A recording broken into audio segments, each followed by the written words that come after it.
Bien, bueno.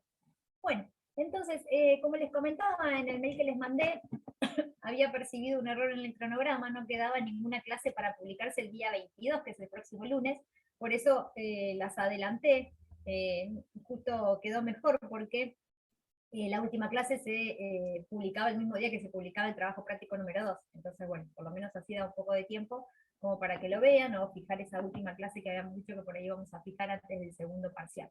Así que queda mejor. Por eso adelanté todo y por eso adelanté la clase, porque esta clase me gusta darla cuando se publica esta, o la de la semana que viene, pero sobre todo esta, que es con el comienzo que tiene que ver con la dentro de esta relación jurídica que nosotros venimos estudiando, empezamos a estudiar el estudio del tercer elemento, que es la causa, es decir, la fuente que da nacimiento a la relación jurídica. Pero bueno, más allá de comenzar ahora con el desarrollo, quería primero a ver si tienen alguna consulta con respecto a las unidades anteriores que estuvieron viendo luego del primer trabajo práctico, que se vio el tema de persona jurídica y se vio el tema también de objeto del derecho, perdón, de objeto de la relación jurídica, perdón. A ver si tienen alguna consulta o alguna pregunta respecto de esos temas, o de algún otro. ¿Nadie tiene ninguna pregunta que quiera realizar de los temas que vinieron leyendo? ¿No? Bueno, bien. Disculpe, está sonando el teléfono, pero no, lo dejamos sonar. Bueno, bien. Entonces, vamos a comenzar con el tema que les decía. Ustedes recuerden que cuando al principio de la cursada, en la primera clase, ustedes tienen publicado una presentación donde explicamos lo que es el derecho civil con esta forma de este árbol, ¿bien? Es decir, de este tronco común del cual parte después todo el resto de las ramas del derecho. Y ahí nos detenemos a hablar del concepto de la relación jurídica, ¿bien? Que la relación jurídica decimos que que tiene importancia para el derecho y por eso el derecho la regula, y decimos que son tres los elementos de la misma: el sujeto, el objeto y la causa, y que en base a eso va a estar estructurada nuestra materia, ¿bien? Entonces, nos hemos detenido en estudiar lo que es el sujeto, la persona física y la persona jurídica, en estudiar el objeto, que sabemos que eh, lo estudiamos por arriba, si se quiere, desde el punto de vista de que el tema del objeto, nosotros estudiamos lo que es el tema del concepto de patrimonio, la clasificación de las cosas, pero después se van a detener en el estudio en particular. Discúlpenme un segundo, ¿sí?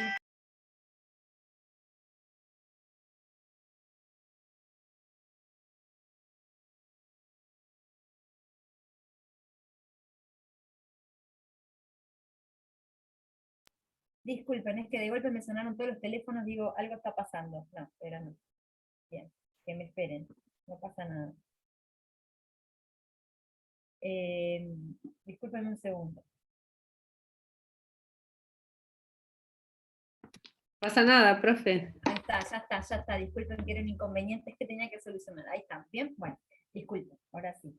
Entonces, como les decía, estábamos viendo esto de los tres elementos, ¿sí? Nos detuvimos, dijimos que el patrimonio, lo que estudiamos nosotros en la parte general, porque el patrimonio se vuelve a ver cuando ustedes cursan obligaciones y hablar de las prestaciones, ¿sí? Que son objeto de una obligación, se vuelve a ver también un poco, bueno, después en contratos, ¿bien? Y después también lo verán en derechos reales cuando hablemos del objeto, de las cosas y las relaciones que uno tiene respecto de las cosas, ¿bien? Y ahora entonces vamos a detenernos a lo que tiene que ver con la causa de la relación jurídica. La causa que la vamos a entender como la fuente de la cual nace, o la fuente que genera una relación jurídica. ¿Por qué existe o por qué nace una relación jurídica? Bueno, hoy vamos a detenernos en estas fuentes que le pueden dar nacimiento. ¿Bien? Entonces, yo les compartí en la plataforma una presentación, vamos a trabajar con esa presentación que ustedes tienen, así que vamos a ir salteándola, no nos vamos a detener por ahí en todas las filminas, pero vamos a ir manejándolo con esto. ¿Bien? ¿La ven ahí? ¿Sí? Bueno, vamos a presentar. Pero entonces, cuando hablamos de la causa de la relación jurídica, nos vamos a referir a lo que denominamos los hechos y actos jurídicos. ¿Sí? Una cosa serán los hechos y otra los actos jurídicos, que cuando así hablamos de actos jurídicos ya hablamos propiamente de aquella manera de actuar dentro del ámbito del derecho en la cual tenemos la intención de producir consecuencias jurídicas. Vamos a ir viendo que todo tiene que ver un poco con la intención y cómo esto se genera. Vamos vamos a ver que cuando hablamos de un hecho jurídico, estamos hablando de un acontecimiento que tiene lugar en un lugar y en un momento determinado. Fácticamente tiene lugar cierto acontecimiento. ¿Bien? Ese acontecimiento puede ser o no un hecho jurídico, porque depende de las consecuencias que el mismo provoque, que el ordenamiento jurídico le haya atribuido o no una consecuencia. Es decir, que el hecho será jurídico cuando el ordenamiento jurídico lo diga. ¿Por qué? Porque va a decir que ante el acontecimiento de un determinado hecho, de acuerdo a unas determinadas circunstancias, va a haber una respuesta, va a haber una consecuencia. Entonces ahí estamos en presencia de un hecho jurídico. ¿Sí? Pero como dijimos, hecho es todo lo que acontece fácticamente en la realidad en la cual vivimos y que podemos percibir por los sentidos. Ahora, hecho jurídico será que al que el ordenamiento jurídico le atribuye una consecuencia. Es lo mismo que cuando hablamos, recuerdan, de la relación o de una relación jurídica. La relación jurídica será aquella regulada por el derecho porque al derecho le interesa. La relación no será una simple relación. Bien, lo mismo sucede con los hechos. El hecho jurídico es aquel al cual el ordenamiento jurídico le atribuye consecuencias. Vamos a ver cómo lo define el código, a diferencia de cómo lo definía el código anterior, que esto lo vamos a saltear, pero ustedes después lo tienen para la lectura, acá también en la presentación. El artículo 257 hoy en día del Código Civil nos habla de que hecho jurídico es el acontecimiento que conforme al ordenamiento jurídico produce el nacimiento, modificación o extinción de relaciones o situaciones jurídicas. ¿Bien? Efectivamente tiene esa consecuencia, produce nacimiento, modificación o extinción de situaciones o relaciones jurídicas. Frente al antiguo Código Civil, que nos hablaba, la definición es exactamente igual, pero en vez de producir nos hablaba de que fuera susceptible de producir. El hecho de ser susceptible de producir algo hace que todo entre dentro del ámbito de lo que sería el hecho jurídico, porque todo es susceptible de producir otra cosa. Ahora, ¿todo lo produce? No. Bien, entonces la definición de hoy en día reduce lo que consideramos que pueda hacer, lo que consideramos que pueda producir la nacimiento, modificación, extinción. Es decir, que reduce un poco el concepto de hecho jurídico desde este punto de vista. ¿Sí? Bueno, aquí tenemos un poco más de explicación, pero vamos, después si hay más teoría la salteamos, pero hay que tener en cuenta, explicando esta definición, que los acontecimientos, es lo que decíamos antes, los acontecimientos son un fenómeno que se produce en el mundo, en el tiempo y en un espacio determinado, que se percibe por los sentidos y que tiene una consecuencia. ¿Sí? Acá está graficado lo que les hablaba con anterioridad. Y el hecho de que sean susceptibles, esto es lo que le decía, que se le criticaba el hecho de que por sí todo, antiguamente la definición del Código de Vélez-Arfiel, todo podría producir un efecto jurídico. Por eso es que hoy en día la definición, esto es lo que quería plantear, después ustedes léanlo, no me quiero detener en eso, pero que el hecho de que sea susceptible puede ser que cualquiera produzca un efecto jurídico. Hoy en día decimos que específicamente lo debe producir, es decir, que debe producir ese efecto. Y ese efecto debe consistir en la adquisición, modificación, transferencia o extinción de derechos y obligaciones. Es decir, hacerlo nacer porque ya constituye un contrato, o porque surge una obligación de indemnizar, bien, porque se transfiere, porque cedo esta obligación, o porque la extingo. Definitivamente celebro un hecho para extinguir una obligación anterior. ¿Bien? Bien, de relaciones o situaciones jurídicas. Y ahí tenemos la diferencia entre lo que es la situación y la relación jurídica, que nosotros lo venimos viendo desde el inicio. ¿A qué nos referimos? A ver si ustedes pueden decirme ustedes, ¿a qué nos referimos cuando hablamos de situación jurídica? Una relación jurídica me parece que está claro el concepto. Pero situación jurídica, ¿a qué nos referimos? Si los diferenciamos, porque no es lo mismo una relación jurídica que una situación jurídica. ¿A alguno se le ocurre alguna situación jurídica? Fallecimiento, ¿El fallecimiento te parece que es una situación jurídica? es un hecho jurídico. Bien, es un hecho. No es ni una relación ni una situación. Es un hecho que genera consecuencias y genera relaciones y además genera un cambio de una situación jurídica. Puede ser. Pero la situación jurídica en sí, ¿a qué me refiero? Acá tengo en el chat, a ver, seguimos con el chat. Sí, sea contrato de alquiler. No, el contrato de alquiler no es una situación jurídica. Acá me dicen, es un hecho que se produce en un momento determinado, eso es el hecho jurídico, o cualquier hecho, pero no es una situación jurídica. ¿Qué sería una situación jurídica? Nosotros lo hemos definido desde el principio, y lo hemos visto también después, bueno, al referirnos a otros conceptos. La situación jurídica tiene que ver con el modo de estar de una persona respecto a una multa de tránsito, ¿no? Eso es una... ¿El Estado civil, profe? Bien, viene por ahí, el Estado civil. La situación jurídica es el modo de estar de una persona respecto del ordenamiento jurídico. Entonces, frente al ordenamiento jurídico, yo puedo ser soltero o casado. Y el ser soltero o ser casado, a mí implica consecuencias diferentes. El ser mayor o menor de edad implica, que ya hemos estudiado con detenimiento, consecuencias diferentes. ¿Bien? Entonces, la situación jurídica tiene que ver con el modo de estar de una persona respecto del ordenamiento jurídico. Entonces, un hecho jurídico puede modificar una relación jurídica o puede modificar una situación jurídica. Esto también se vio, o había que tenerlo presente, cuando vimos en el inicio, en las primeras clases, los efectos de la ley respecto del tiempo. Recuerdan que ahí hicimos hincapié en lo que era, como por ejemplo, la celebración de un contrato, por un lado, y qué pasaba con la ley supletoria en ese momento, y que era una situación jurídica. ¿Qué sucedía en ese caso en el que Juana se casaba con Martín, y de golpe esa situación jurídica de casado me cambia la capacidad de la mujer casada, por ejemplo? Ahí hablamos de una situación jurídica, no de una relación jurídica. La relación jurídica hace nacer una situación jurídica.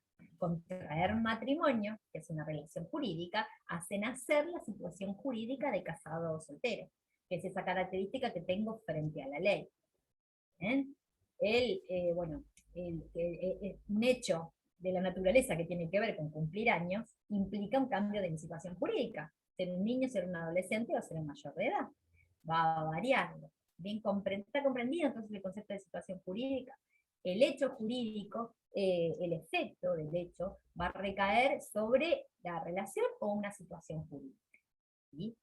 Y ahí sí tenemos ejemplos aquí, de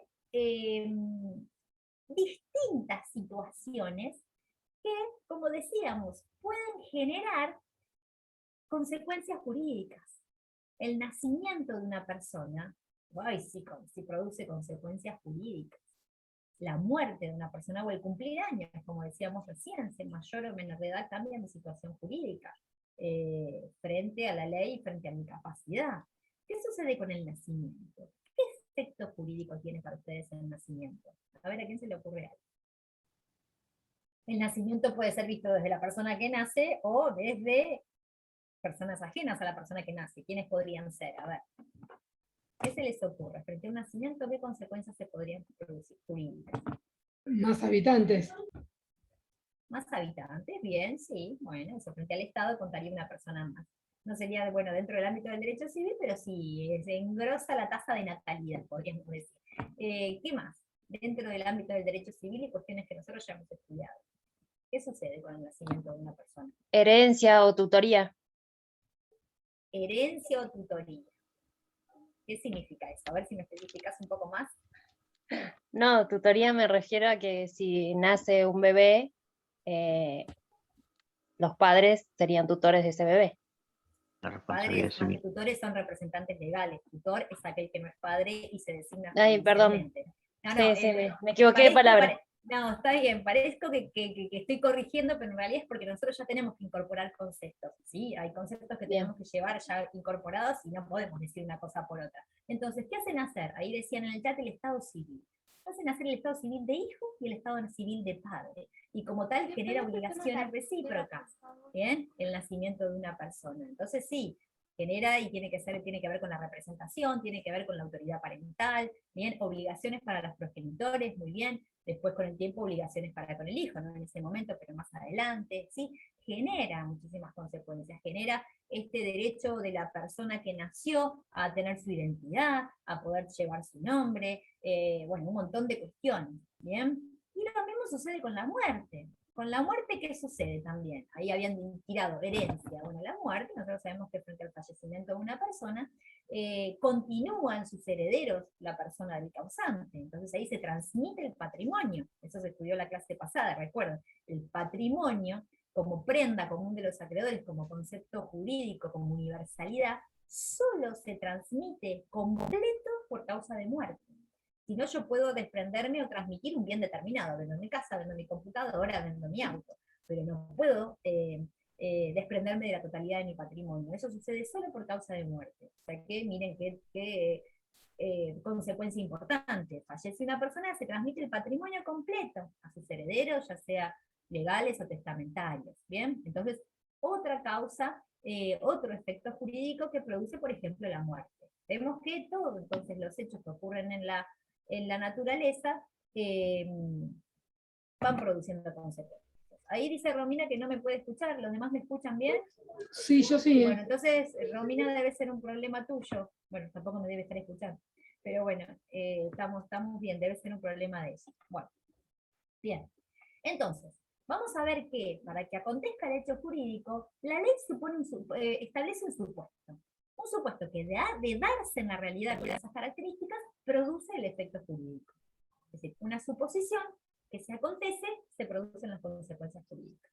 El supuesto tiene que ver con una descripción abstracta, dice, que hace la ley de los acontecimientos relevantes para la producción de un efecto jurídico. A ver, en forma abstracta plantea una situación. Si esa situación se da, la consecuencia será tal. Bien, ahora, no va a poder plantear todos los pormenores de esa situación, porque si no, sería infinito. Bien, sería esto interminable. Entonces, plantea un supuesto que es de englobarse más o menos la situación dentro de ese supuesto, genera consecuencias jurídicas. Y aquí tenemos un ejemplo. Nos habla el artículo entre 1759 y 1757, el tema de la responsabilidad que tiene el dueño de un animal. Nos dice, el propietario de un animal doméstico feroz es responsable del daño que causara. ¿Bien? ¿Puedo tener animales? Tranquilamente, todo el mundo puede tener animales. Ahora, ¿cuál es el supuesto jurídico? Que ese animal que yo tengo causa daño. Si ese animal que yo tengo causa daño, ¿cuál es la consecuencia jurídica o el efecto? Que la debo ser responsable por eso. Y ser responsable implica indemnizar al damnificado. Yo puedo tener un perro sin ningún problema. Ahora, si ese perro muerde a mi vecino, yo seré responsable por los daños que el perro le cometió a mi vecino. ¿Bien? ¿Ven cuál es el supuesto? Entonces, por supuesto, esto de darse en la práctica puede tener un montón de matices. Puede ser que a mi vecino lo mordió porque mi vecino le pegó con un palo, entonces el perro le pegó. Bueno, ahí limitará mi responsabilidad, porque en realidad el vecino se metió en el medio y fue culpa de él que el perro se pusiera furioso. Bueno, o puede ser que yo dejé la reja abierta y el perro se escapó y era un perro que estaba entrenado para morder. Bueno, esto es otro caso. Hay un montón de cosas que se pueden dar alrededor y de colores que puede tener este caso. Pero ¿cuál es el supuesto? Que el perro daña. El perro daña, yo respondo. ¿Bien? El resto de los casos serán evaluados judicialmente cuando se plantee en la práctica. Entonces, vamos, otra vez resumiendo, el supuesto son los posibles acontecimientos que de darse en la realidad producen la consecuencia jurídica determinada, y el hecho jurídico es el hecho concreto que ya se da en la realidad y que se corresponde con el supuesto jurídico y produce la consecuencia. Entonces, cuando hablamos del supuesto es lo que nos dice la ley. Si el perro daña, el titular debe indemnizar. ¿Cuál es el hecho jurídico? Que el perro de Juan, ayer a la tarde, salió disparado de la casa y mordió al vecino. Ese es el hecho jurídico. ¿Bien? El hecho concreto que tiene lugar en un momento y en un lugar determinado, con un perro y un vecino determinado. ¿Sí? Bien. Te estás adelantando, Juan Cruz, eso del dolo y la culpa viene muchísimo más después en el desarrollo de esto que estamos, igual lo vamos a ver hoy, ¿bien? Pero tiene que ver con la clasificación de los hechos, ¿bien? Pero bueno, ¿está? Todavía no estamos en el factor de atribución, todavía estamos en determinar qué es un supuesto y qué es un hecho. ¿Hasta ahí vamos bien? Tenemos claro qué es un supuesto y qué es un hecho jurídico. Ahora vamos a ver que los hechos jurídicos se pueden clasificar de varias maneras, pero la primera gran clasificación nos va a hablar de quién es el agente que lo produce. Entonces, el hecho jurídico va a poder ser producido por la naturaleza o por el hombre. No hay otro agente productor de hechos jurídicos que no sea la naturaleza y el hombre. ¿Bien? Entonces, cuando el hecho lo produce la naturaleza, el hombre está completamente ajeno a esta situación. Y, por más que pueda preverlo, no lo puede evitar. Los hechos que produce la naturaleza no pueden ser evitados por el hombre. Pueden ser evitadas las consecuencias valiosas, si se quiere, pero no pueden ser evitadas las consecuencias. Un tornado hoy en día se puede prever. Ahora, ¿podemos frenarlo? No. Cuando mucho nos podemos quedar adentro, podemos tapiar las ventanas para evitar que se rompan los vidrios, pero no podemos hacer más. Entonces, el hecho de la naturaleza puede preverse, y aunque se prevea, muchas veces no puede ser evitado. Sí podemos, si se quiere, reducir las consecuencias dañinas, pero no otra cosa. Ahora, el hecho humano es aquel en el cual el hombre actúa, ya sea por propia voluntad o no, pero es el hombre el que actúa. Por eso cuando ya hablamos de hechos humanos, hablamos de actos. Hablamos de actos humanos porque el hombre actúa, se manifiesta a través de actos. ¿Bien? Entonces, primera clasificación tiene que ver con el agente que lo produce. Ahora, cuando lo produce la naturaleza, digamos, no podemos subclasificarlo. Fue producido por la naturaleza y ya está. Se dio por la condición meteorológica, se dio por la cuestión que fuera, pero no tiene nada que ver la intervención del hombre, aunque se quiera buscar en el fondo que en realidad llueve mucho por el efecto invernadero que tiene que ver con la fábrica. Bueno, por eso es buscarle una causa súper remota a algo que sucede hoy. Hoy llovió. Hoy llovió y se me inundó la casa. A ver, ¿alguien es responsable? ¿Alguien debe responder? Hoy granizó y a mí se me rompió el auto. ¿Alguien es responsable? ¿Alguien no es responsable? ¿Qué pasa con eso cuando se comete algún daño? Ahora llegamos a esa parte. Pero cuando hablamos de actos humanos, o los hechos humanos, sí vamos a poder clasificarlos, según que el hombre actúe voluntariamente o involuntariamente. ¿Bien? Si el hombre actúa voluntariamente, estaremos en presencia de actos voluntarios, y si no, en presencia de actos involuntarios. Y para que los actos sean considerados voluntarios, nos lo va a decir específicamente el Código Civil. El acto es voluntario cuando es ejercido o ejecutado con discernimiento, intención y libertad, y cuando se manifiesta por un hecho exterior. Es decir, que el acto es voluntario cuando se cumplen con causas internas y que, digamos, con factores, causas o requisitos internos y externos. Los requisitos internos tienen que ver con este discernimiento, intención y libertad, que son los tres elementos internos del acto voluntario, y los requisitos externos tienen que ver con la manifestación. Es decir, que si el hecho no se exterioriza, queda dentro del fuero interno del sujeto, queda dentro de mi pensamiento, no es un hecho. El hecho debe exteriorizarse, debe tener lugar en el momento y en el espacio determinado. Perdón, ¿quién me ha habilitado el micrófono? Deshabiliten todos los micrófonos. Y estoy en clase, luego cuando termino salgo. Bueno. Bien, les pido que tengan los micrófonos, por favor, desactivados, ¿sí? Bien, está claro entonces hasta aquí. Después nos vamos a detener en definir cada uno de estos tres elementos, pero vamos a ir primero a la clasificación. Obrado con discernimiento, intención y libertad y manifestado, exteriorizado, es un hecho voluntario. Y será un acto involuntario cuando falten el discernimiento y la intención y la libertad. No me voy a detener en eso ahora, después lo vamos a ver más adelante.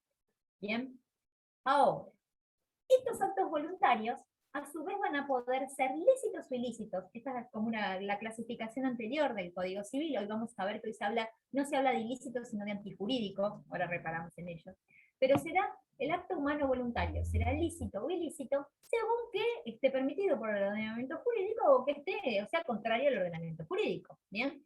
No necesariamente tiene que estar expresamente prohibido, por eso hoy en día ya no hablamos de actos ilícitos, sino que hablamos de actos antijurídicos. Porque el ilícito es lo específicamente prohibido por la ley. Ahora, yo puedo cometer un daño sin obrar en forma ilícita. Yo puedo cometer un daño a otra persona sin hacer algo prohibido por la ley. Y sin embargo comete un daño. Entonces el concepto de ilícito es más amplio. Hoy en día hablamos de antijuridicidad. Ahora llegamos a eso y van a ver el cuadro completo. Pero entonces, antiguamente, que hablábamos de actos lícitos o ilícitos, es decir, contrario a la norma, los actos ilícitos se clasificaban en delitos o en cuasidelitos. Delitos es el logrado con dolo, con intención de dañar, y el cuasidelito que es logrado por culpa, es decir, cuando no pongo la diligencia necesaria y termino cometiendo un daño por un obrar culposo, sin intención, pero sin haber puesto la diligencia necesaria en el obrar o en la realización de este acto. ¿Bien? Hoy en día ya no hablamos de esa clasificación, no se habla de delitos y cuasidelitos, esto era del código anterior, sí hablamos, por supuesto, de antijuridicidades con intención de dañarlo con dolo o con culpa. El factor de atribución dolo o culpa sí se utiliza, el código ya no utiliza la definición de delito o cuasidelito, aunque en la práctica por ahí se sigue hablando de esa manera, no lo contiene el código civil. ¿Bien? Bueno, entonces, bien. Si voy rápido, avísenme, ¿eh? Yo sé que por ahí voy rápido, pero porque la presentación ustedes ya la tenían, y también me pidieron la lectura que no habían podido abrir, entonces entiendo que por ahí leyeron el tema. ¿Bien? Entonces, dijimos que los hechos humanos pueden ser voluntarios o involuntarios, los voluntarios pueden ser lícitos o antijurídicos o ilícitos, vamos a ver la diferencia, Y dentro de los actos lícitos, es decir, aquellos que están permitidos por el ordenamiento jurídico, que no están prohibidos, sabemos que todo lo que no está prohibido está permitido, es a la inversa, podemos subclasificarlos en un simple acto ilícito o en un acto jurídico, que es en el cual después nos vamos a detener en el estudio. El acto jurídico, que es el obrar propio dentro del ámbito jurídico. Cuando hablamos de un simple acto ilícito, estamos hablando de aquellos actos humanos voluntarios en los cuales no tengo la intención de hacer producir consecuencias jurídicas, pero sin embargo estas se producen. En cambio, cuando hablo de un acto jurídico, estoy hablando de un hecho humano voluntario ilícito que tiene por fin inmediato producir consecuencias jurídicas. La diferencia entonces entre el simple acto ilícito y el acto jurídico es la intención de la gente que lo realiza. ¿Tengo intención de hacer nacer, modificar o extinguir una situación o relación jurídica? Es un acto jurídico. No tengo la intención de que eso pase, pero pasa, es un simple acto ilícito. ¿Bien? Vemos que a veces no siempre está en la intención, sino que algo pasó. ¿Y cuál es un ejemplo de un acto jurídico? Simple. A ver, ¿se les ocurre un ejemplo de acto jurídico? ¿A alguien? A ver, tírenme un acto jurídico. Un acto humano voluntario que esté dentro del ordenamiento jurídico lícito y que tiene por fin producir consecuencias jurídicas. ¿A alguien se le ocurre alguno? ¿Y una compraventa podría ser? Exacto, cualquier tipo de contrato. Cualquier contrato que yo celebre en el cual tenga la intención de hacer producir una consecuencia jurídica. Bien, acá dice contrato. Cualquier contrato. Es decir, cualquier acto en el cual me ponga de acuerdo con otra parte para lo que fuere. El matrimonio también no es un contrato, pero es un acto jurídico. Bien, ¿sí? Entonces tengo la intención de hacer producir esas consecuencias jurídicas.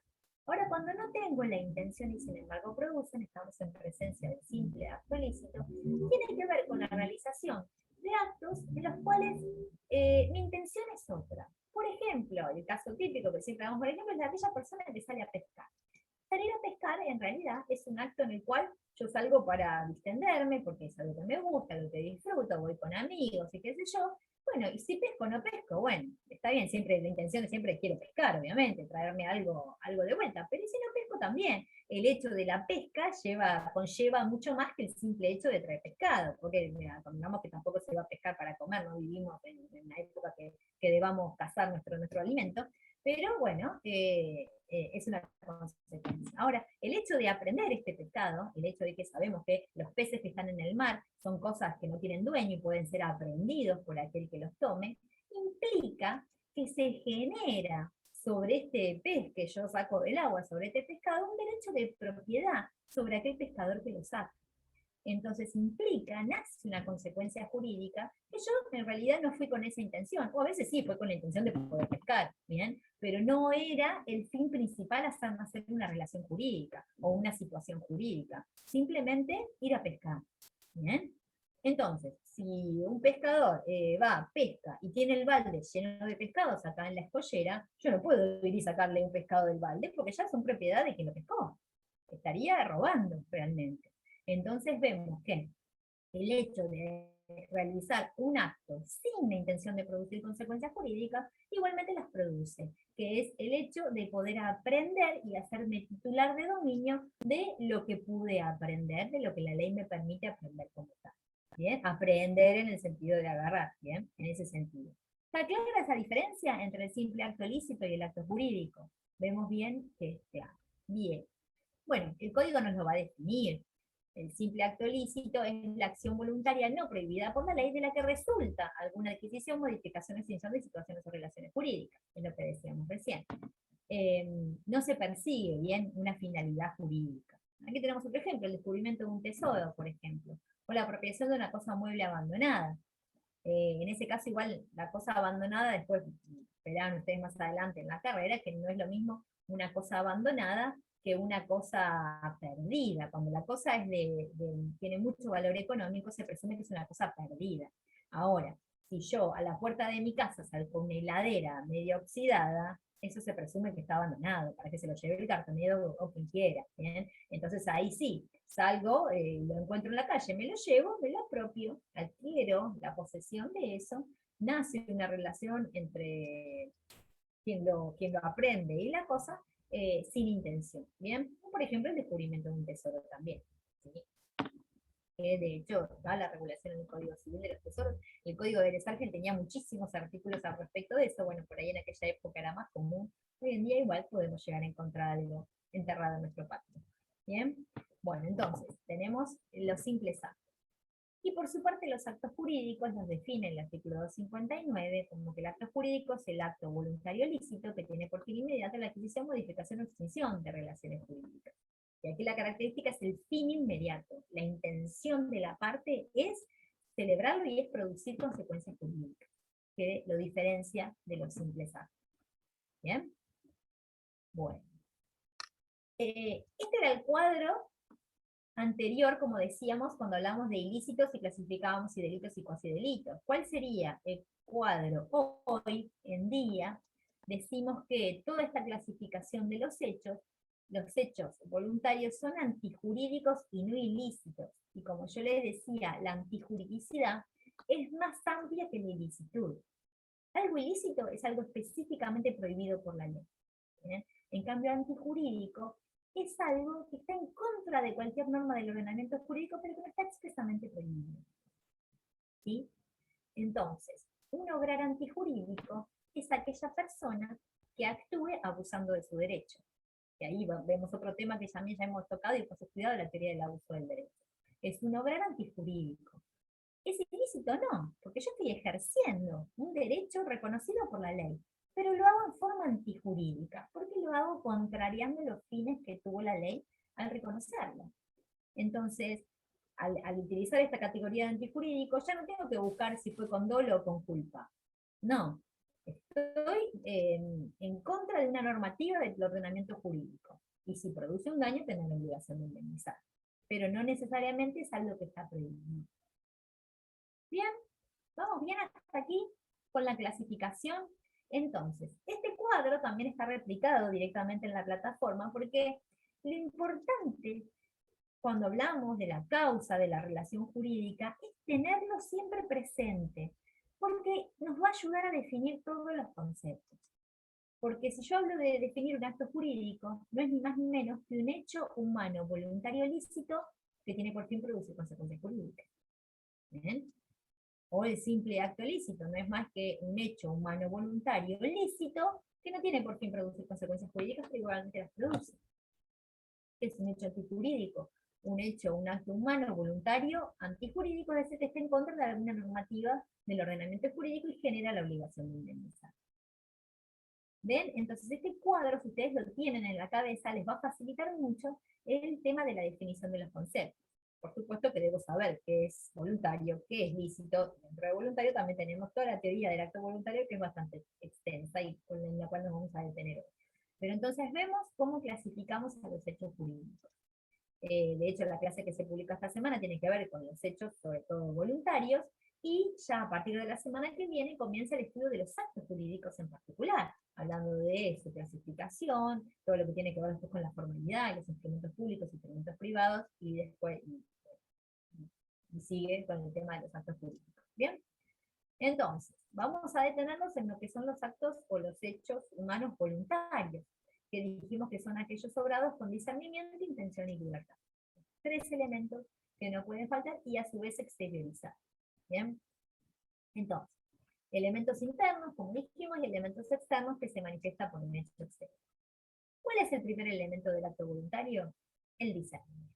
Nosotros ya hemos hablado y hemos estudiado un poco el discernimiento al hablar de la capacidad, porque vienen de la mano el discernimiento y la capacidad. ¿Pero a qué nos referimos con discernimiento? ¿Qué les parece?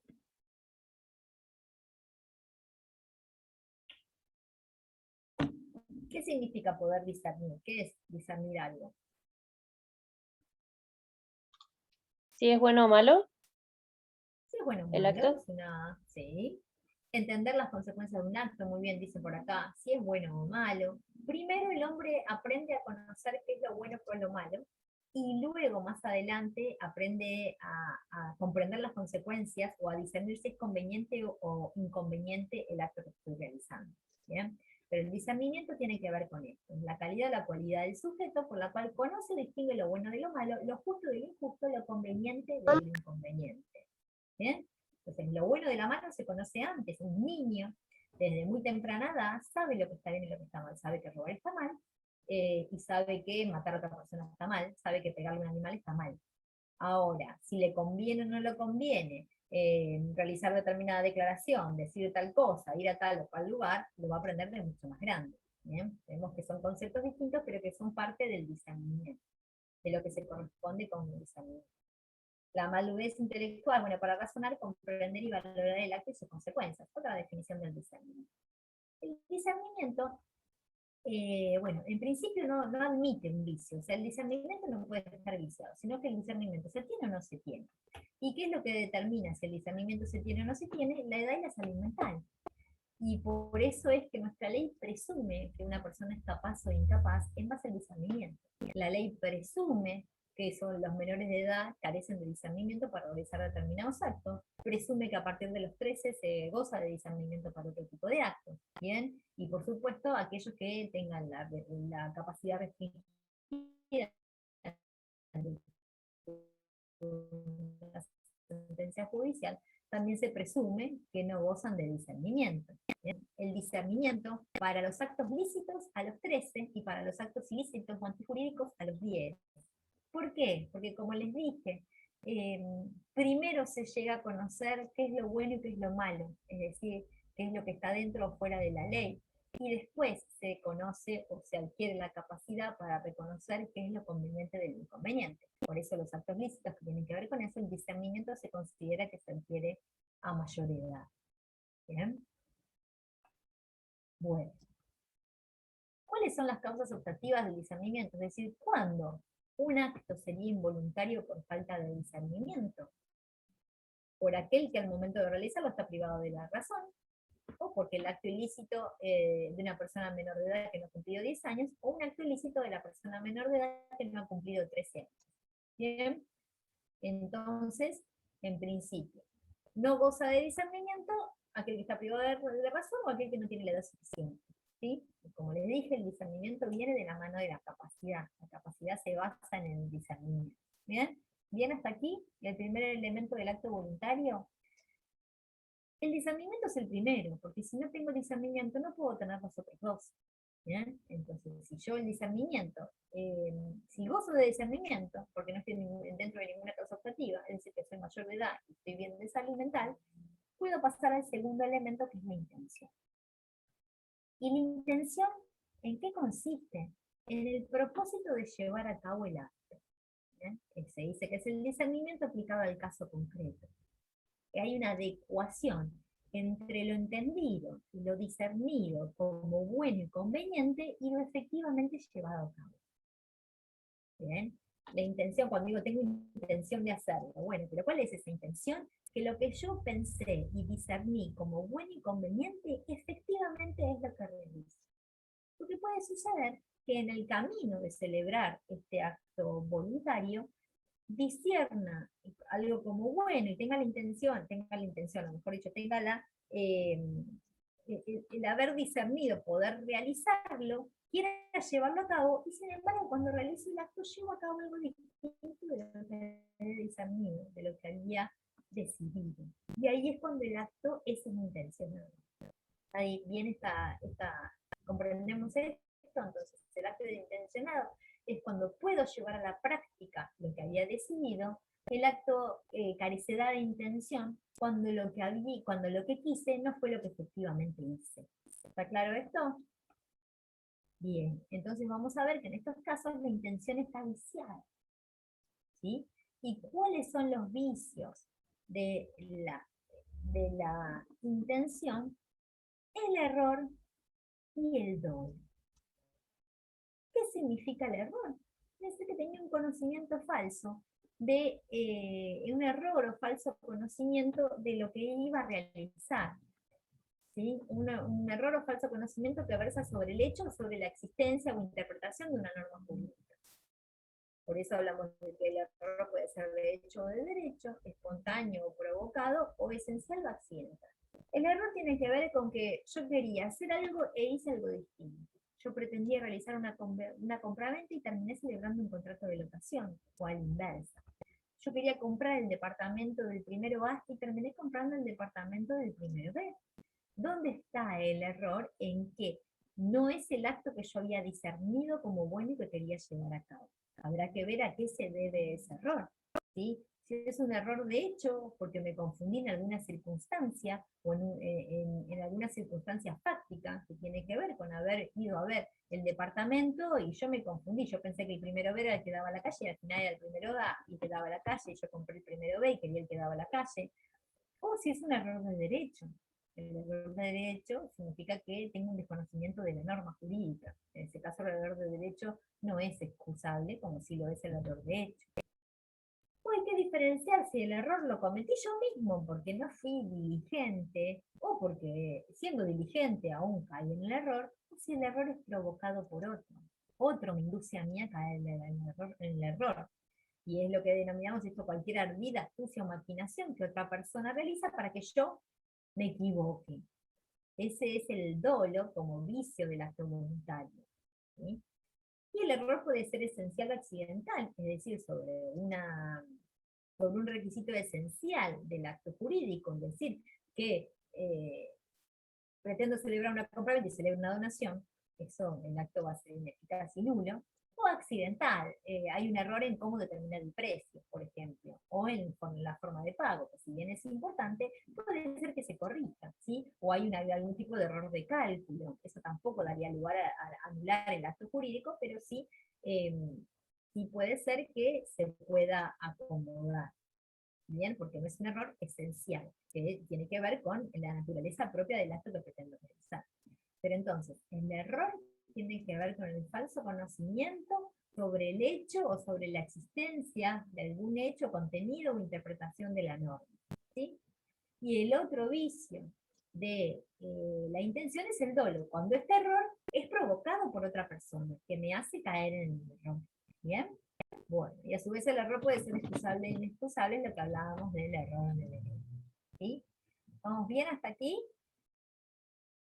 Tenemos varios artículos del código que nos habla del error, como cuando el error es esencial, cuando el error es reconocible, ¿sí? Pero bueno, no nos vamos a detener hoy, pueden leerlo solos. También tenemos el tema de lo que es la diligencia. Recuerden ustedes que toda persona que se desenvuelve dentro del ámbito del derecho debe hacerlo con la debida diligencia, es decir, tomando las precauciones del caso y asesorándose debidamente para no caer en el error, si se quiere, ¿bien? O obrar causando un daño por culpa. Porque la culpa consiste en la omisión de la diligencia debida según la naturaleza de la obligación y las circunstancias de persona, tiempo y lugar. ¿Bien? Ahora igual después vamos a volver a la diligencia cuando hablemos un poco del hecho antijurídico. También dijimos que el error puede ser esencial, el código nos habla de los supuestos de error esencial, error de cálculo, error en la declaración, porque muchas veces lo que se discierne como bueno, cuando uno lo declara y lo exterioriza, no plasma correctamente qué es lo que quiere decir. ¿Sí? Por eso después vamos a hablar y vamos a ver lo que es la interpretación del acto jurídico, como estudiamos la interpretación de las leyes también, que muchas veces los conceptos que utilizamos no logran, son un poco oscuros y no logran verdaderamente manifestar la intención del sujeto. ¿Bien? Bueno, y el dolo, como decíamos recién, vamos a ver que el dolo en el ámbito jurídico tiene varias acepciones, porque por lo general cuando nos referimos al dolo nos referimos a la intención de dañar. Bueno, todos lo conocemos así, pero vamos a ver que el dolo es la intención de dañar cuando hablamos como el elemento intencional del delito, es decir, la intención de dañar. Pero cuando hablamos del dolo también podemos hablar de la inejecución dolosa de una obligación, es decir, que no cumplo una obligación porque no quiero, ¿sí? Teniendo el dinero para saldar una deuda, no lo hago. Eso tiene que ver con una inejecución de una obligación en forma dolosa. No lo hago porque no quiero y esto perjudica a mi acreedor. Y la tercera sección del dolo tiene que ver que el dolo como el vicio de los actos voluntarios, que es lo que venimos estudiando ahora. Es incitar a otra persona a caer en el error, a través de engaños, ¿sí? Hacer caer a esta persona en el error. ¿Bien? Bueno. ¿Cómo vamos? ¿Vamos bien hasta acá? Porque no les veo las caras a la mayoría. Quiero saber si venimos bien con el tema de la definición de estos elementos del acto voluntario. Ya tenemos el discernimiento y tenemos la intención. ¿Alguna pregunta al respecto? ¿No? ¿Está todo comprendido? Bueno, volvemos entonces a la presentación. Bien, otra vez volví para atrás. Esto, a ver dónde estaba. Bien, vamos más acá, esperen que ya el doble, bien, estamos acá, definición de doble. Así la define el Código Civil, cuando hablamos de el dolo como acción o omisión dolosa. La acción dolosa es toda aserción de lo falso, disimulación de lo verdadero, cualquier artificio, astucia o maquinación que se emplee para la celebración del acto. ¿Bien? El dolo también puede ser esencial y causa la nulidad si es grave, es determinante de la voluntad y causa un daño importante que no ha habido dolo de ambas partes, ¿bien? O puede ser que no, que el dolo sea incidental y sea algo que no es determinante y como tal no necesariamente anule el acto jurídico. Ahora, lo que hay que tener en cuenta con respecto al dolo y el hecho de hacer caer a otra persona en el error, es el tema de reparar el daño causado. Cuando una tercera persona realiza este accionar para que una persona caiga en el error y comete un daño, ese daño debe ser reparado, ¿sí? Siempre, en materia de derecho civil, la antijuridicidad pasa por el hecho, que se fue del daño. Si se causa daño, por el daño debe responderse. Si se haya causado de forma inintencionada también, el daño siempre debe responder y siempre se debe indemnizar ese daño causado. ¿Sí? Ahora igual vamos a volver con eso cuando hablemos de la antijuridicidad. Y el tercer elemento del acto voluntario tiene que ver con la libertad. Dijimos que era discernimiento, intención y libertad. ¿Y a qué nos referimos con la libertad? A la posibilidad de elegir entre varias opciones con ausencia de coacción externa. Es decir, poder elegir realizar o no realizar el acto sin que nadie me presione. ¿Bien? Y la libertad puede verse afectada por el vicio de violencia, ya sea por fuerza o intimidación. ¿Sí? Cuando alguna persona me violenta para que yo firme un escrito sosteniéndome las manos o obligándome a imprimir mi huella dactilar sobre un documento que ya veremos más adelante, tampoco prueba el consentimiento, pero sí puede probar la identidad de esa persona, o me intimida, amenazándome de sufrir un mal grave e inminente frente a la no realización de este acto jurídico. ¿Sí? Pero el acto será plenamente libre cuando elija hacerlo, no hacerlo sin coacción externa.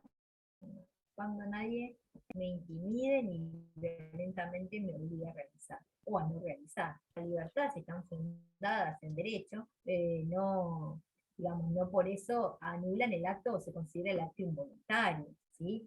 No, eso tiene que ver con una restricción, por ejemplo, a la libertad en virtud de una sentencia judicial. Si yo estoy preso, condenado, bueno, no es una restricción a la libertad arbitraria, sino que es en virtud de una sentencia judicial, entonces como tal no podría decir que me impiden la realización de determinados actos jurídicos, ¿sí? Profe, Porque es legítimo. Sí. le hago una pregunta. ¿Estos elementos sirven, digamos, al momento de interpretar el acto jurídico o se rigen por otros principios? A la hora de interpretar, en realidad, a la hora de ver si el acto jurídico es válido o no es válido, por supuesto, la interpretación me dará si el acto jurídico es considerado eficaz o ineficaz. Cuando hablamos del acto jurídico es eficaz es cuando está llamado a producir los efectos que está llamado a producir. ¿Bien? Yo celebro una compraventa, el efecto es que a mí me entreguen la cosa, yo quiero el dominio y yo pago el precio por esa cosa. Ese es el efecto de una compraventa. Y esto se tiene que producir. Ahora, si tenemos algún vicio en esta compraventa, ¿por qué? Porque la persona realmente en realidad quería realizar una locación y no una compraventa, entonces tenemos un vicio en la intención. Yo discerní como bueno realizar una compraventa para cuando lo llevé a la práctica terminé alquilando. ¿Qué pasó acá? A ver, ¿qué fue lo que pasó en el medio que no era lo que yo quería hacer y se hizo? ¿Bien? Entonces, por supuesto, finalizado el contrato eficaz, ¿es eficaz o no es eficaz? Bueno, en virtud de qué fue lo que sucedió. Y ahí se analizan estos elementos. ¿Bien? tienen que ver cuando analicemos la validez o invalidez del negocio, ¿sí? Obviamente la validez o invalidez, después ya veremos y lo comprenderemos al final cuando veamos el tema de la ineficacia, será pedido de alguna de las partes. A ver, esta persona que quería realizar una compraventa y terminó realizando una locación, cuando venga el locador y le dice, bueno, ahora me tenés que pagar el alquiler de este mes, ¿cómo si yo ya te pagué el mes pasado y ya lo compré? Esto es mío. No, bueno, ahí está el conflicto, ahí esta persona se da cuenta de lo que hizo, y bueno, ahí planteo la nulidad del acto jurídico, porque está carente de intención. ¿Bien? De esa manera se analizan. Bien, bueno, entonces, bien. Bueno, fuerza de intimidación están definidos por el código que significa. Ahora, bueno, tiene que ver con los sujetos responsables de la fuerza de intimidación y demás. Pero vamos ahora a los elementos externos del acto voluntario. Dijimos que cuando gozo de discernimiento, intención y libertad, esto debe manifestarse, debe exteriorizarse, debe salir de la mente de la persona, porque si no queda en eso y no puede ser considerado un hecho, si no tiene lugar y si no se exterioriza. Y los elementos internos tienen que ver con el hecho exterior por el cual la voluntad se manifiesta, por la declaración de voluntad, que es la mediante cual se exterioriza. ¿Sí? Y cómo puede manifestarse esta voluntad, puede exteriorizarse de la forma en que una persona se comunica, oralmente, por escrito, por signos inequívocos o por la ejecución de un hecho material con respecto a que implique el cumplimiento, el comienzo del cumplimiento del acto jurídico o del contrato que se celebra. ¿Bien? Entonces, oralmente, manifestación, bueno, oralmente, en forma verbal. En forma verbal todos hablamos, todos manifestamos nuestra voluntad de realizar algún que otro hecho, pero sabemos que para celebrar un acto jurídico o constituir una relación jurídica oralmente, de lo que adolece la verbalidad es de la falta de seguridad, porque es la palabra mía contra la palabra del otro, ¿sí? Entonces, como tal, no sería una manifestación, si bien es una manifestación, el problema se plantea con la prueba de esta verbalidad, ¿sí? Bueno, que tendría que dejarlo grabado, tendría que tener testigos que hayan escuchado que nos pusimos de acuerdo en realizar determinada cuestión, ¿sí? Hoy en día sabemos que la palabra no tiene el mismo sentido que por ahí tenía hace 100, 200 años, a donde se daban la mano y ya eso quedaba sellado y era un pacto que debía cumplirse. Entonces la verbalidad tiene esa falencia, el tema de la prueba. Por eso vamos a ir todos a la forma escrita. La forma escrita como una declaración en la cual tenemos un principio de prueba respecto de cuál fue el acto jurídico que pretendemos celebrar, o este hecho que queremos celebrar. Después veremos más adelante qué formalidad tiene un instrumento público, un instrumento privado, qué es la firma. Eso lo vamos a detener dentro de 2 clases. Pero en principio, bueno, debe ser por escrito, nos plantea un poco más de seguridad porque podemos probar que existió verdaderamente. Y ahora vamos a otro planteo que nos hace el código, que es los signos inequívocos. Aquí no tenemos una forma verbal o escrita, sino que signos inequívocos tienen que ver con una actitud que no deja lugar a dudas sobre la voluntad interna del sujeto. Y aquí tenemos ejemplos como el hecho de sacar un boleto en el colectivo. Bueno, ya no usamos más el boleto, este viejo, poner la tarjeta SUBE en el colectivo, implica que estoy celebrando un contrato de transporte. No estoy hablando, no estoy escribiendo nada, y sin embargo estoy celebrando un contrato de transporte al retirar, al poner la tarjeta para que descuente de ahí el precio del boleto, ¿no? O por ejemplo cualquier tipo de máquina expendedora, a donde yo no me comunico con otra persona, no hablo, no firmo nada, no escribo nada, y sin embargo meto una moneda, meto un billete y debajo me sale un paquete de papas. Entonces son signos inequívocos de que estoy manifestando positivamente mi intención de celebrar una relación jurídica, de celebrar un contrato de compraventa, celebrar un contrato de transporte. ¿Bien?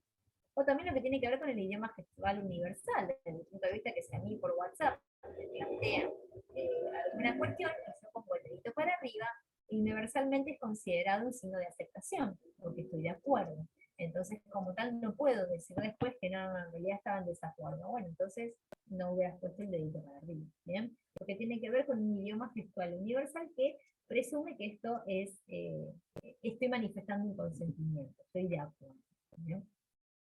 Ahora, empieza a jugar un hecho, digamos, importancia, y hay que tener en cuenta y evaluar, lo que denominamos el silencio. Ustedes saben que vulgarmente hay un dicho que nos dice esto de que el que calla otorga, ¿verdad? Y sin embargo vamos a ver que no se aplica en materia de derecho. De acuerdo, para el ordenamiento jurídico el silencio nunca obliga a una persona, salvo excepciones particulares. Pero el silencio opuesto frente a un acto, frente a una interrogación, no obliga, ¿bien? No solo, el silencio no es solo hablar o callar, también es no actuar frente a una interrogación. Y es abstenerse de manifestar la voluntad. Y jurídicamente el silencio nunca obliga a una persona. No contestar una afirmación, o no contestar frente a una pregunta, o no contestar una carta de documento, no obliga, ¿bien?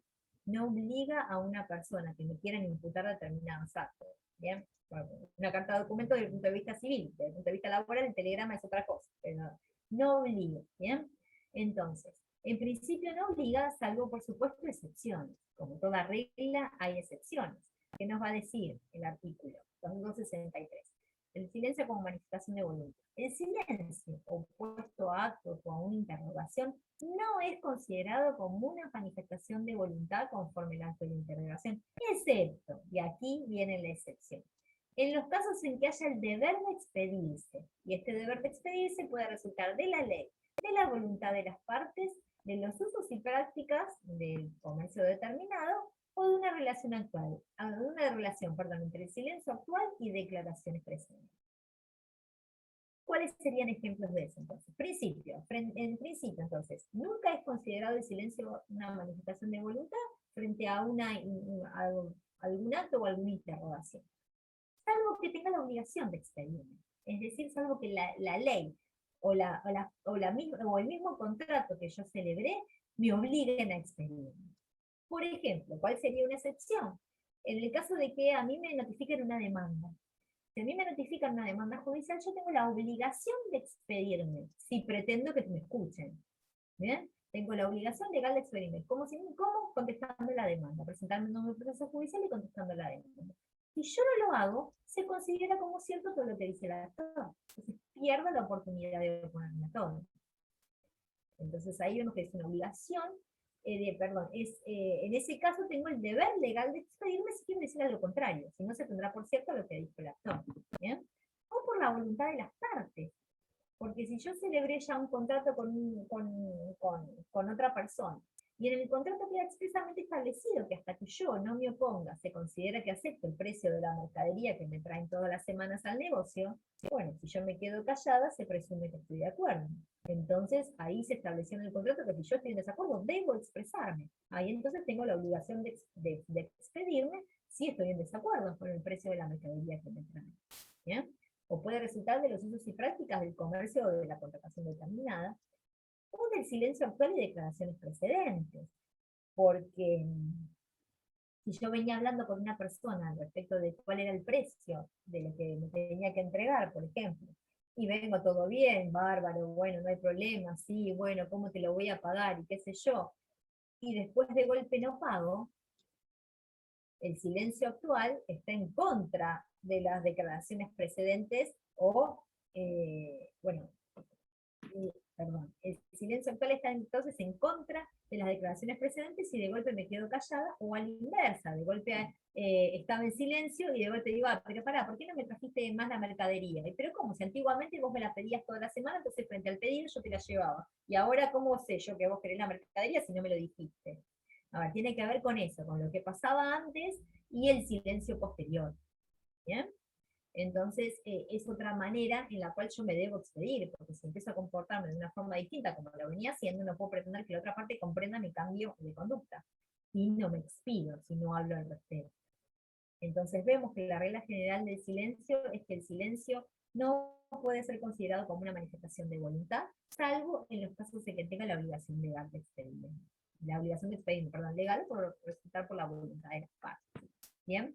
Esto es importante en materia de silencio. Bueno, aquí esto está especificado el tema del artículo que leíamos recién. ¿Bien? Bueno, no vamos a detener en teorías, pero bueno, estamos hablando igual de lo mismo, y la manifestación tácita también de la voluntad. ¿Bien? A ver acá, lo tenemos definido. La manifestación tácita resulta de la voluntad, resulta de los actos por los cuales se la puede conocer con certidumbre, ¿sí? En este caso no hay un silencio, sino una manifestación tácita.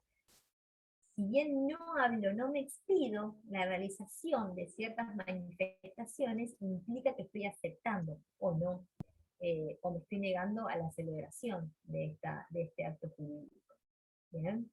Pero constituye un elemento de juicio a efectos de comprobar el querer o no querer del sujeto. Esto, cuando hablamos de los signos inequívocos o de la manifestación tácita de la voluntad, aquí tiene que haber alguien evaluándolo, y ese alguien que lo evalúa es el juez que cuando frente a un planteo de la otra parte, frente a una denuncia de incumplimiento, y yo manifiesto, no, pero me venía comportando de esta manera y demás, bueno, tendrá que ser evaluado por un tercero para ver si es considerado o no una manifestación que pueda obligar o no obligar a una persona en un determinado acto.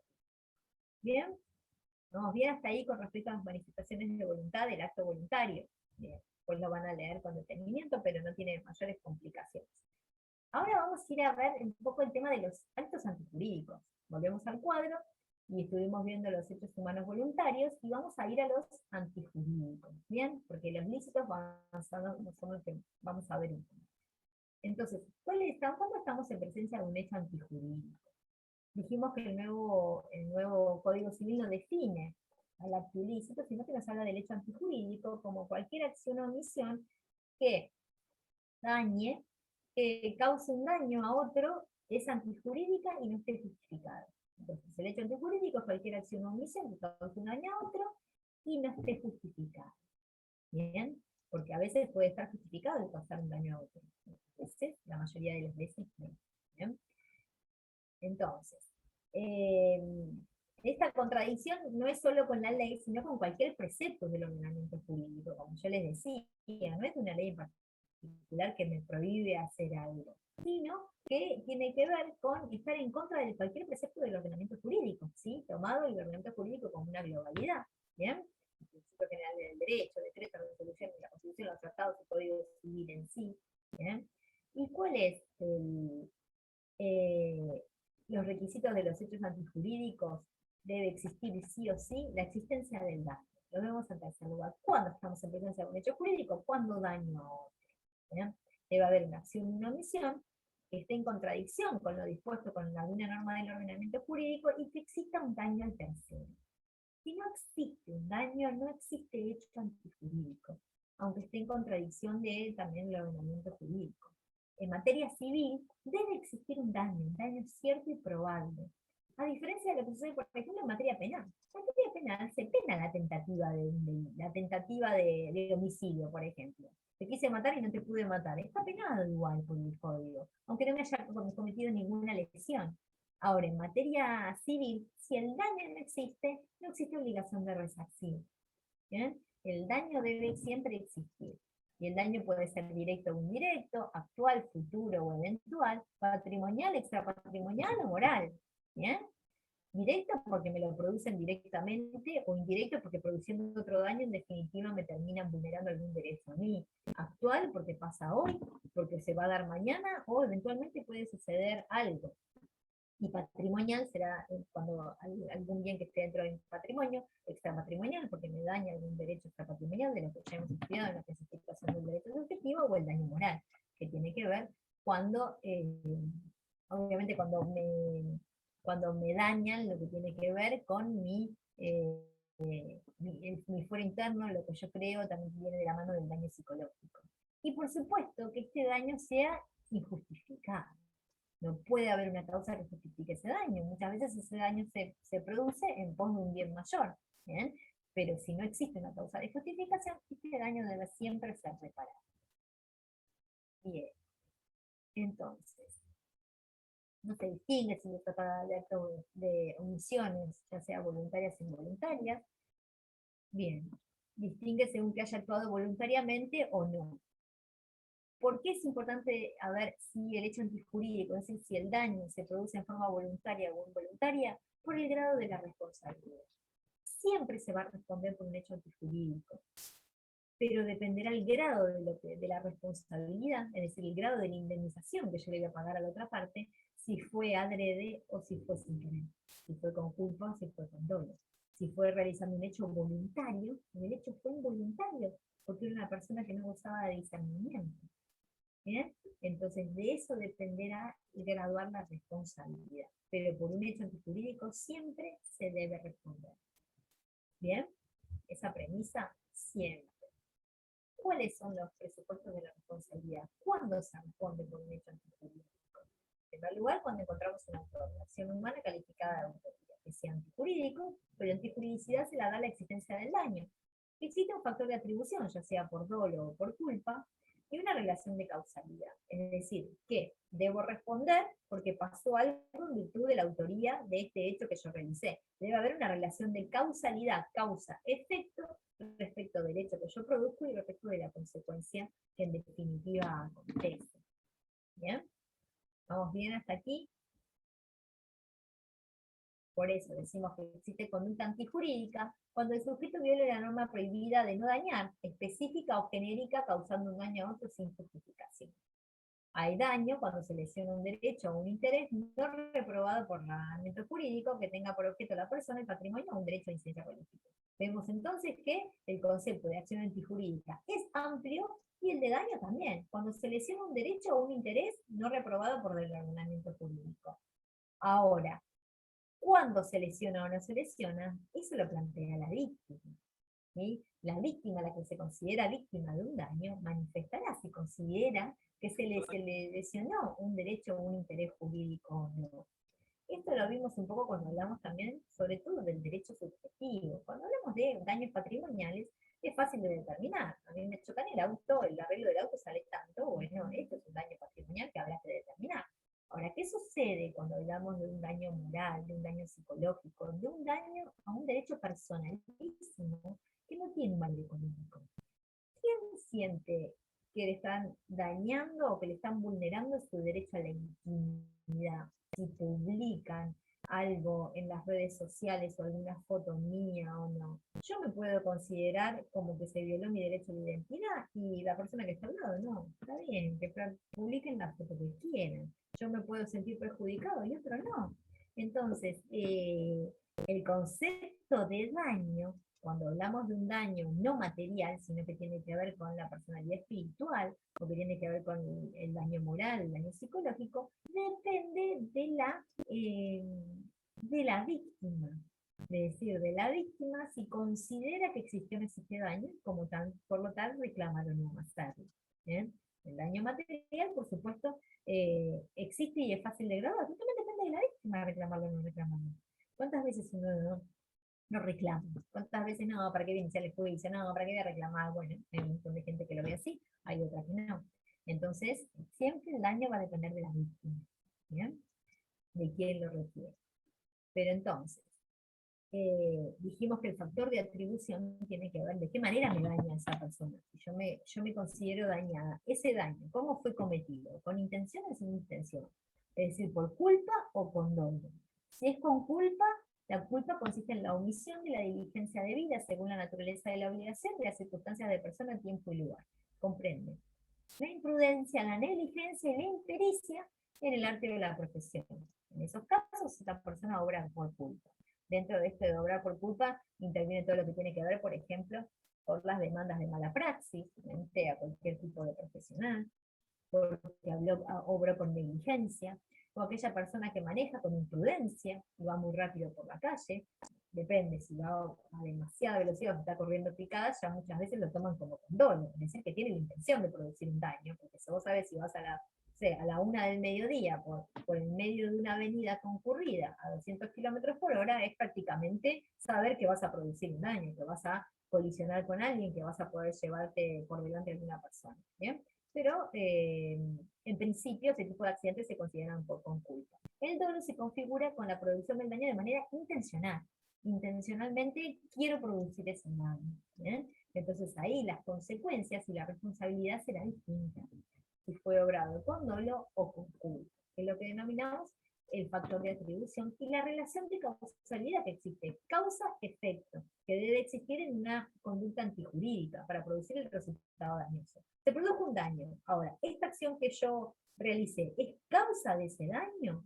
¿Puede ser causa de ese daño o no lo es? ¿Y hasta dónde la acción que yo realizo puede medirse como causa de un daño que se va a producir o que se produjo. ¿Bien? ¿Con qué tiene que ver esto de relación de causalidad? Que ahora vamos a detenernos, con el hecho de hasta dónde debo responder por el daño causado. Imagínense en el caso de un accidente de tránsito, a donde yo salgo de mi casa con intención de pasear, no salgo con intención de dañarme y de matar a nadie. O sea, no tengo intención de constituir ninguna relación jurídica, sino simplemente un simple hecho jurídico que es salir a pasear. ¿Ya? Salir a pasear. Salgo a pasear, hay mucha gente, bueno, colisione con el vehículo de adelante. ¿Bien?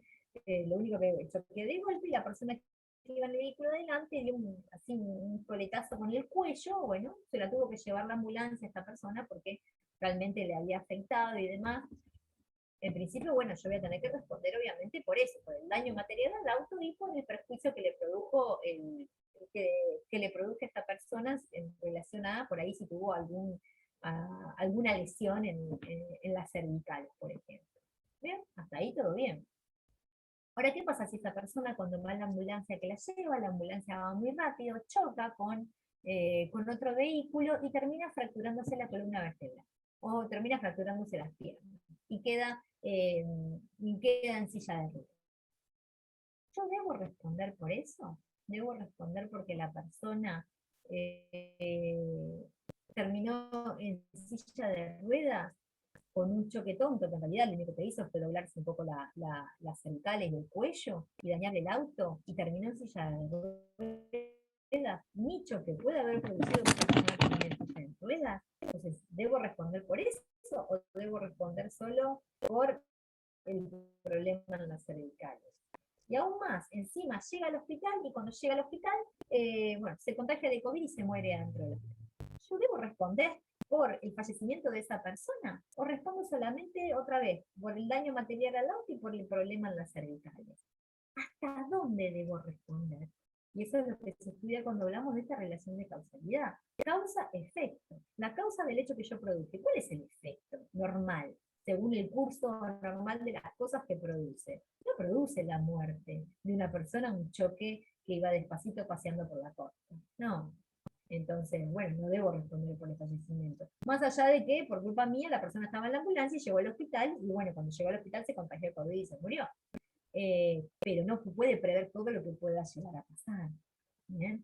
Entonces, ¿cómo determinamos cómo mensuramos la reparación y cómo medimos esta relación de causalidad? ¿Hasta dónde debo responder por el hecho que realizo? ¿Bien? Esto tiene que ver con la imputación de las consecuencias, es decir, hasta dónde respondo por las consecuencias. ¿Bien? Y ahí había distintas teorías, vamos a verlas medio rápido. Una teoría, la primera, que es la equivalencia de las condiciones, que es esta de la que hablamos. Es decir, si la persona se murió por COVID en el hospital, fue por culpa tuya que la mandaste al hospital. ¿Bien? Aunque fuera que la mandaste por la revisión de una pavada, que era un dolor en las cervicales, esta persona terminó en el hospital y se contagió de COVID. La culpa es tuya. Entonces deberías responder por todo. Eso me dice la primera teoría. Imagínense que sería imposible, porque así todo, no... imagínense que no muera esta persona, pero que fue al hospital, estuvo 2 días en el hospital, por estar 2 días en el hospital lo despidieron del trabajo. Disculpa mía que lo hayan despedido del trabajo, no, a ver, fueron 2 días, o sea, no es culpa mía que lo hayan despedido del trabajo. Pero esta teoría de la equivalencia de las condiciones nos dice que todo puede ser causa de todo. Entonces, como tal, vos deberías responder hasta porque lo echaron del trabajo. Entonces sería una locura. La teoría de la causa próxima es aquella que nos la limita al momento temporal. Es decir, si hoy te duele digamos, el choque, te jorobaste las cervicales, bueno, respondo por eso porque es inmediato. Ahora, que las cervicales con el paso del tiempo te hayan provocado otros malestares, no, por eso no respondo porque no es próximo, eso es una causa inmediata que corrió más atrás en el tiempo.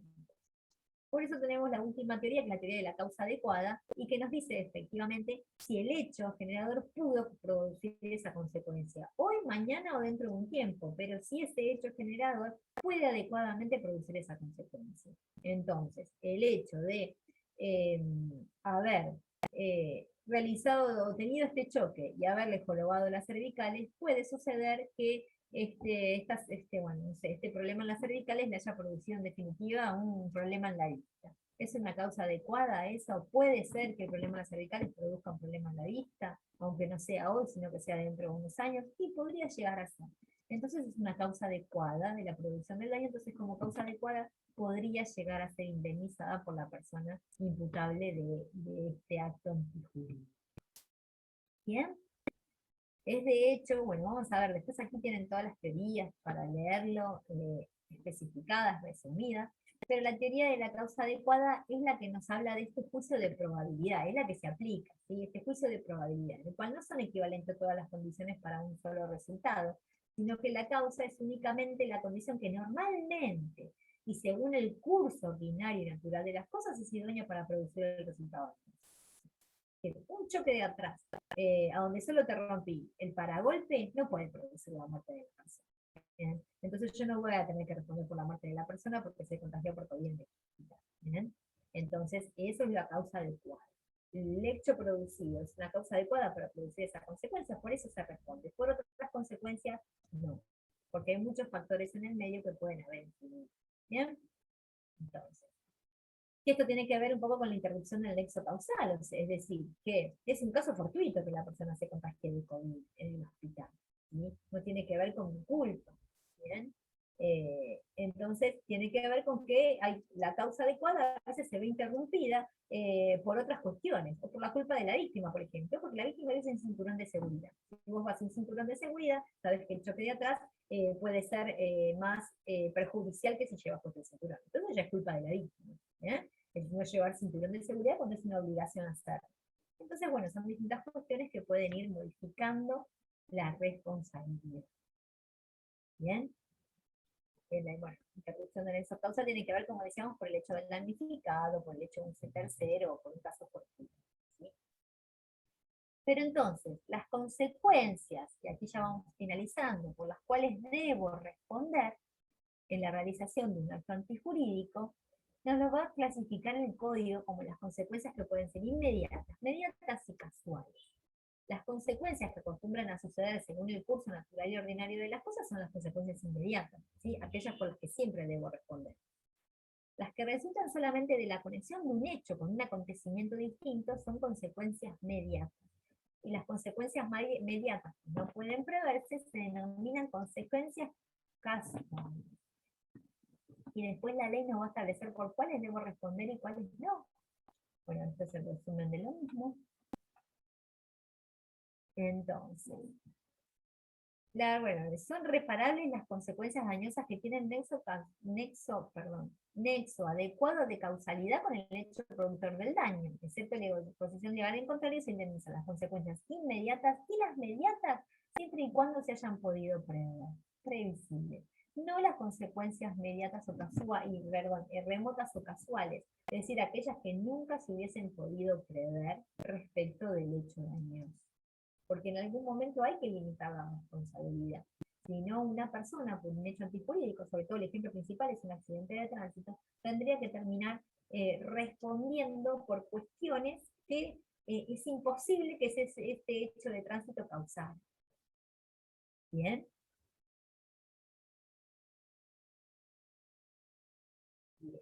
Bueno, eso tiene que ver con el código de Vélez, que no me quiero detener en eso en la clase, lo pueden leer solo. A ver. ¿Cómo terminamos hasta aquí? ¿Comprendido el tema? Lo que sí tenemos que ver que siempre lo que es importante en este tema es tener presente el cuadro a donde clasificábamos a los hechos y los actos, los hechos jurídicos en realidad. ¿Cómo llegamos a hablar de lo que estábamos hablando recién del daño? Porque estábamos hablando de los hechos antijurídicos. ¿Cómo llegamos a los hechos antijurídicos? En esta clasificación que hicimos de los hechos, ya sean naturales o humanos, voluntarios e involuntarios, y dentro de los voluntarios, los antijurídicos. Entonces, los hechos antijurídicos son aquellos en los cuales se produce un daño, y ese daño siempre debe ser respondido. Ahora, ¿hasta dónde se responde por el daño? Tiene que ver con la teoría de las consecuencias, ¿bien? Y ese daño dependerá cómo respondo, es decir, hasta qué consecuencia respondo, y el graduar la responsabilidad dependerá del factor de atribución. si es con dolo o con culpa, con intención de dañar o sin intención de dañar. Y ahí dependerá cómo gradúo la indemnización. Siempre debo responder. Ahora, ¿hasta dónde debo responder? Tiene que ver con las consecuencias y en qué, cuál es la cuantificación del daño, cuál es el importe que debo responder, dependerá del factor de atribución, de si obré con dolo y con intención de dañar, o si obré con culpa o de forma negligente. Entonces, como tal, la indemnización será menor, porque no fue con intención de producir ese daño. Bien, hasta aquí, comprendidos los elementos del acto voluntario, discernimiento, intención y libertad, y cuáles son las causas obstativas del mismo. Bien, porque ya la clase que viene, lo que se publica, es la clase de acto jurídico en particular. Ya recuerden el cuadro, estamos en presencia de un hecho humano voluntario ilícito que tiene por fin producir consecuencias jurídicas, nacimiento, transformación, extinción de situaciones o relaciones jurídicas, y estamos ya hablando del acto jurídico en particular. Pero esta primera clase definimos todo el resto de los conceptos que tienen que ver con este hecho jurídico y la clasificación. Pero es muy importante reparar en los elementos del acto voluntario, porque si el acto no es voluntario, no llegamos a hablar de antijuridicidad y no podemos hablar tampoco de acto jurídico, o de un acto ilícito, si primero no pasamos el estadio del acto voluntario. ¿Bien? ¿Alguna pregunta? ¿No es lo mismo doloso y culposo? No, por supuesto que no es lo mismo doloso y culposo. Hablamos de que los factores de atribución es distinto. Una cosa es el dolo, que es la intención de dañar, y la culpa es la negligencia o no haber tomado las precauciones del caso como para evitar que el daño ocurra. ¿Quedó claro ahí? El dolo y la culpa son dos cosas completamente distintas. ¿Bien? Bueno, ¿alguna otra pregunta?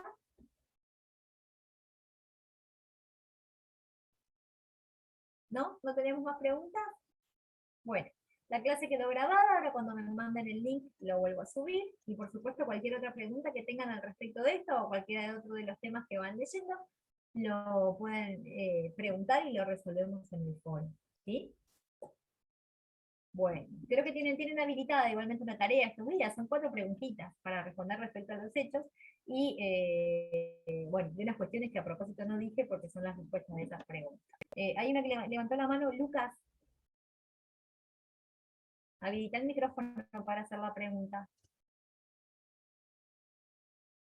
¿O no? ¿No había ninguna pregunta? ¿Nadie más levantó la mano? ¿No? Bueno, ¿estamos bien entonces? Profe, usted dijo que iba a subir para la final lo de las bolillas, para que lo vayamos preparando. El programa de final. El programa de final me parece que ya está publicado. Espérame que lo chequeo ya mismo en la plataforma con ustedes. Está publicado al principio, en la introducción, pero bueno, déjame chequearlo porque lo había publicado. A ver, ya les digo, le estoy abriendo y les muestro a ver si está, y si no. Sí, dice mis compañeros que ya está. Ya no lo ¿Ya encontré. está? Sí, mira, acá está. Más, de hecho está con un cartel grande ahí que les puse. Ahí está, para que se las comparto para que vean que está. A ver si los muestra, ahí la ven.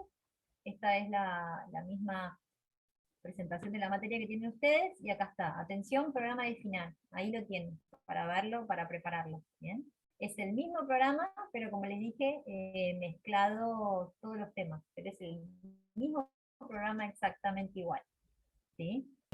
Bien, ya está subido ahí, bien. Bien, bueno, ¿alguna otra cuestión? ¿No? A ver, impulsionar a una persona al error, se lo considera como dolo, exacto, ese es el caso del dolo, pero definido como vicio de la intención, ¿sí? Recuerden que ahí vimos que hay 3 acepciones de dolo. Dolo como vicio de la intención es engañar a una persona para que caiga en el error. Dolo como acto antijurídico es la intención de dañar, ¿sí? Y después tenemos el dolo y la ejecución del dolosa de las obligaciones, es decir, no pagar porque no quiere. ¿Bien? Está clara esa diferencia del dolo. ¿Bien? Bueno, ¿alguna otra pregunta? ¿No? Bueno, entonces vamos terminando por hoy. Cuando tenga la clase la subo también, que está grabada. Y bueno, nos estamos viendo, igual tienen el foro para cualquier tipo de preguntas que quieran realizar, ¿sí? Bueno, Muchas gracias, nos buenas vemos noches. entonces en la próxima clase. Hasta luego. Cualquier duda, me la preguntan. Hasta luego.